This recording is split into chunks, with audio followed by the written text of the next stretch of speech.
हल्कू ने आकर स्त्री से कहा, सहना आया है, लाओ, जो रुपए रखे हैं उसे दे दूं, किसी तरह गला तो छूटे। मुन्नी झाड़ू लगा रही थी, पीछे फिर कर बोली, 3 ही तो रुपए हैं, दे दोगे तो कंबल कहाँ से आवेगा? माघ पूस की रात हार में कैसे कटेगी? उससे कह दो फसल पर रुपए दे देंगे, अभी नहीं। हल्कू एक क्षण अनिश्चित दशा में खड़ा रहा। पूस सिर पर आ गया। कंबल के बिना हार में रात को वह किसी तरह नहीं सो सकता, मगर सहना मानेगा नहीं, घुड़कियाँ जमावेगा, गालियाँ देगा।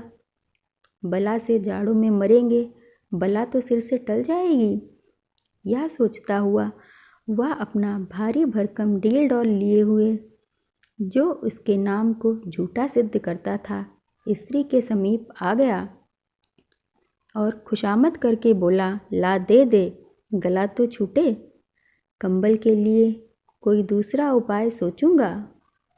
मुन्नी उसके पास से दूर हट गई और आंखें तरेरते हुए बोली, कर चुके दूसरा उपाय, जरा सुनूं, कौन सा उपाय करोगे? कोई खैरात दे देगा कंबल?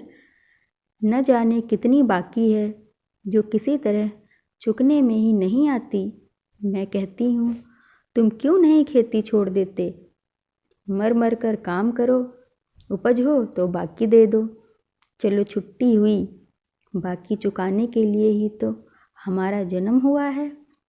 पेट के लिए मजूरी करो, ऐसी खेती से बाज आएं। मैं रुपए ना दूंगी, ना दूंगी। हल्कू उदास होकर बोला, तो क्या गाली खाऊं?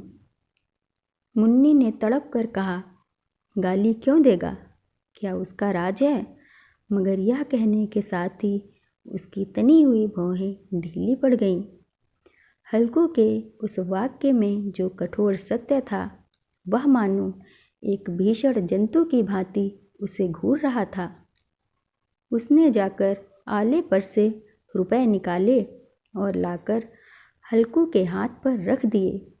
फिर बोली, तुम छोड़ दो अब की से खेती, मजूरी में तो सुख से एक रोटी खाने को मिलेगी, किसी की धौंस तो ना रहेगी।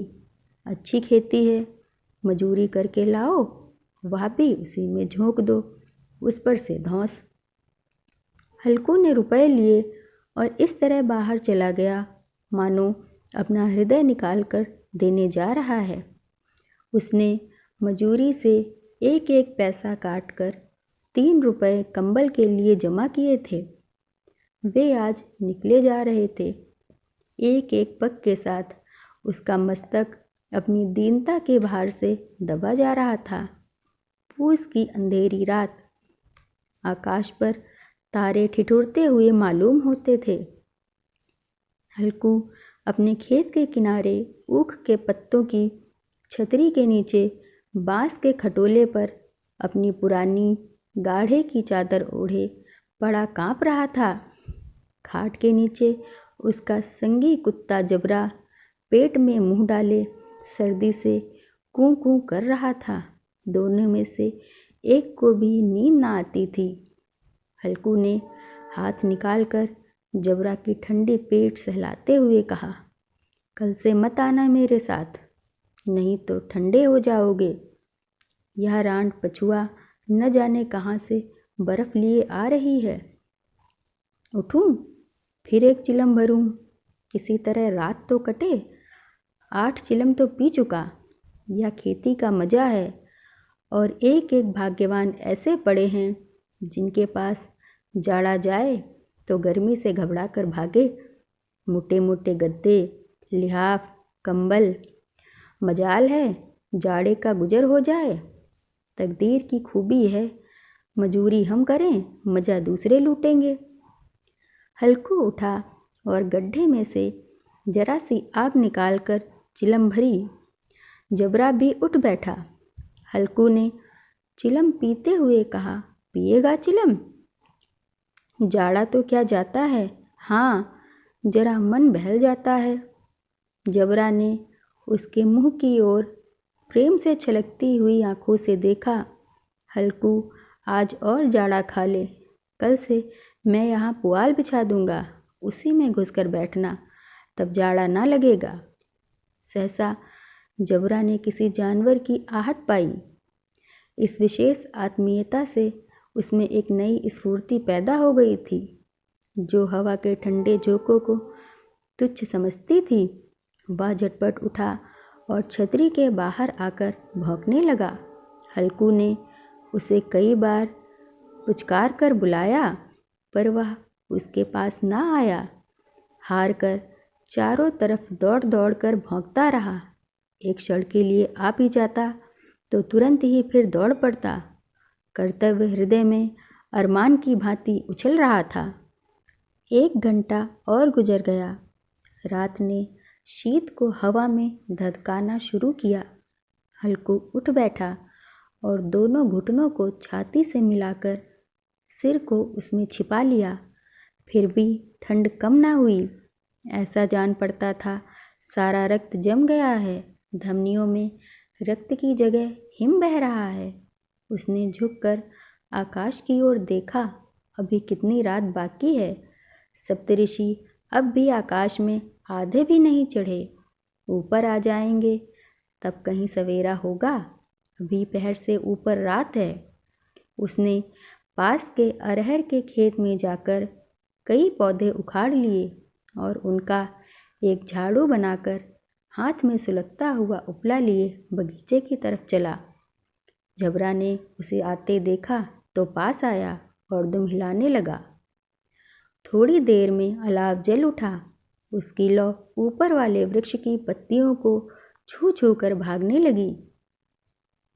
उस अस्थिर प्रकाश में बगीचे के विशाल वृक्ष ऐसे मालूम होते थे मानो उस अथाह अंधकार को अपने सिरों पर संभाले हुए हों। अंधकार के उस अनंत सागर में यह प्रकाश एक नौका के समान हिलता मचलता हुआ जान पड़ता था। हल्कू अलाव के सामने बैठा आग ताप रहा था। एक क्षण में उसने दोहर उतारकर बगल में दबा ली और दोनों पांव फैला दिए, मानो ठंड को ललकार रहा हो। तेरे जी में जो आए सो कर। ठंड की असीम शक्ति पर विजय पाकर वह विजय गर्व को हृदय में छिपा ना सकता था। पत्तियां जल चुकी थीं। बगीचे में फिर अंधेरा छाया था। राख के नीचे कुछ कुछ आग बाकी थी, जो हवा का झोंका आ जाने पर जाग उठती थी, पर एक क्षण में फिर आंखें बंद कर लेती थी। हल्कू ने फिर चादर ओढ़ ली और गर्म राख के पास बैठा एक गीत गुनगुनाने लगा। उसके बदन में गर्मी आ गई थी।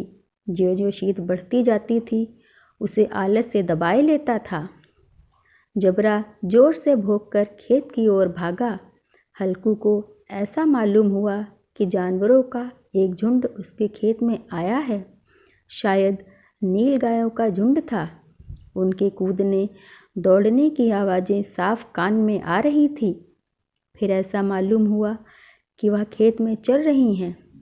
उनके चरने की आवाज़ चर चर सुनाई देने लगी। उसके दिल ने कहा, नहीं, जबरा के होते कोई जानवर खेत में नहीं आ सकता। नोच ही डाले, मुझे भ्रम हो रहा है। कहाँ, अब तो कुछ नहीं सुनाई देता। मुझे भी कैसा धोखा हुआ। उसने जोर से आवाज़ लगाई, जबरा, जबरा। जबरा भौंकता रहा, उसके पास ना आया। फिर खेत में चरे जाने की आहट मिली। अब वह अपने को धोखा न दे सका। उसे अपनी जगह से हिलना जहर लग रहा था। कैसा दंदाया हुआ बैठा था। इस जाड़े पाले में खेत में जाना, जानवरों के पीछे दौड़ना असूझ जान पड़ा। वह अपनी जगह से न हिला। उसने जोर में आवाज़ लगाई, होली, होली, होली। जबला फिर भौंक उठा। जानवर खेत चर रहे थे। फसल तैयार है। कैसी अच्छी खेती थी, पर ये दुष्ट जानवर उसका सर्वनाश किए डालते हैं। हल्कू पक्का इरादा करके उठा और 2-3 कदम चला। एकाएक हवा का ऐसा ठंडा चुभने वाला बिच्छू के डंक का सा झोंका लगा कि वह फिर बुझते हुए अलाव के पास आ बैठा और राख को कुरेद कर अपनी ठंडी देह को गरमाने लगा। वह उसी राख के पास गर्म जमीन पर चादर ओढ़कर सो गया। जबरा अपना गला फाड़े डालता था, नील गायें खेत का सफाया किए डालती थी और हल्कू गर्म राख के पास शांत बैठा हुआ था। अकर्मण्यता ने रस्सियों की भांति उसे चारों तरफ से जकड़ रखा था। सवेरे जब उसकी नींद खुली तब चारों तरफ धूप फैल गई थी और मुन्नी कह रही थी, क्या आज सोते ही रहोगे? तुम यहाँ आकर रम गए और उधर सारा खेत चौपट हो गया। हल्कू ने उठकर कहा, क्या तू खेत से होकर आ रही है?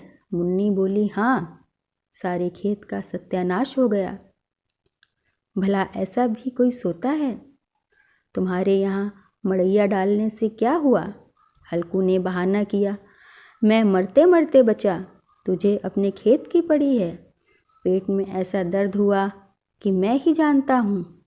दोनों फिर खेत की डांट पर गए। देखा सारा खेत रौंदा पड़ा हुआ है और जबड़ा मड़ैया के नीचे चित्त लेटा है, मानो प्राण ही न हो। दोनों खेत की दशा देख रहे थे। मुन्नी के मुख पर उदासी छाई थी, पर हल्कू प्रसन्न था। मुन्नी ने चिंतित होकर कहा, अब मजूरी करके मालगुजारी भरनी पड़ेगी। हल्कू ने प्रसन्न मुख से कहा, रात की ठंड में यहाँ सोना तो न पड़ेगा। दोस्तों, अगर आपको ये कहानी पसंद आई हो तो हमारे चैनल को सब्सक्राइब करना ना भूलें।